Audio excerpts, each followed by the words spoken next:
विश्रामपूर नावाच्या एका छोट्याशा गावात भाऊसाहेब पाटील नावाचे एक शेतकरी राहत होते।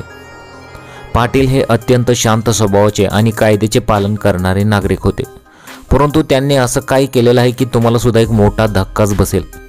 गेल्या 3 वर्षापासून त्यांना एक मोठी समस्या भेडसावत होती, ज्यामुळे त्यांचे आयुष्य पूर्णपणे विस्कळीत झाले होते। भाऊसाहेबांच्या घरामागून मुख्य सार्वजनिक पाणी पुरवठा वाहिनी जात होती। अनेक वर्षापासून ही वाहिनी जीर्ण झाली होती आणि अनेक ठिकाणी त्यातून पाणी गळत होते। विशेष पावसाळ्यात या वाहिनीतून दूषित पाणी थेट त्यांच्या विहिरीत आणि घराच्या परिसरामध्ये जमा व्हायचे। अनेक वेळा ग्रामपंचायतीमध्ये आणि जनसेवा नावाच्या पाणी पुरवठा विभागाच्या कार्यालयात त्यांनी लेखी आणि तोंडी तक्रार दिल्या। दरवेळी त्यांना फक्त पोकळ आश्वासने मिळत होती, साहेब लवकरच पाहणी करू, निधी मंजूर झाल्यावर काम होईल किंवा कागदपत्रे पुढे पाठवली आहेत।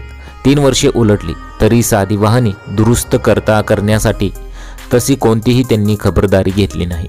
दूषित पाण्यामुळे गावात साथीचे आजार पसरण्याची भीती वाढत होती आणि भाऊसाहेबांना सतत विहिरीचे पाणी पिणे योग्य नसल्याने बाहेरून विकत घ्यावे लागत होते।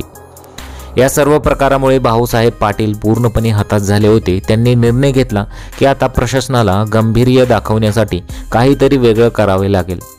त्यांच्या घरी मग एक बलदंड रेडा होता।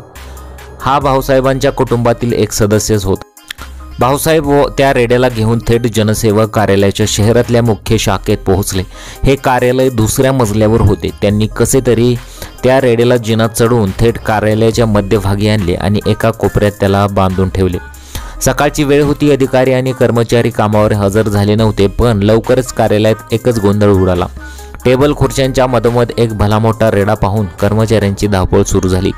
काही वेळाने विभागाचे मुख्य अधिकारी श्री देशपांडे तिथे आले।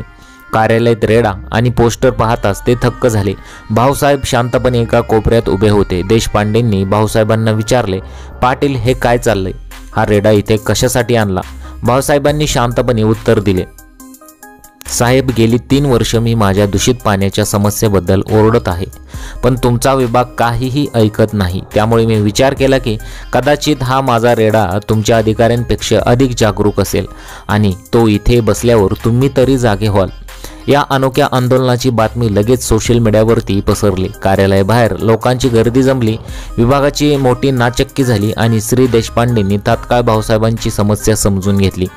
त्यांनी तात्काळ कनिष्ठ अभियंत्याला फोन लावला आणि तासाभरातच घटनास्थळी टीम पाठवून तात्पुरती दुरुस्ती करण्याचे आणि पुढील 24 तासात वाहनी बदलण्याचे लेखी आश्वासन दिले।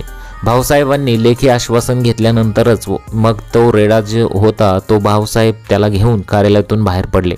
दुसऱ्याच दिवशी काम सुरू झाले आणि आठवडाभरात भाऊसाहेबांची 3 वर्षांची समस्या कायमची सुटली। अशा प्रकारे ही संपूर्ण घटना घडलेली आहे। अक्षरशः शेतकरी काय करू शकतात हे तुम्ही आज बघितलं असेल। तुमच्या प्रतिक्रिया मला कमेंट बॉक्समध्ये जरूर कळवा।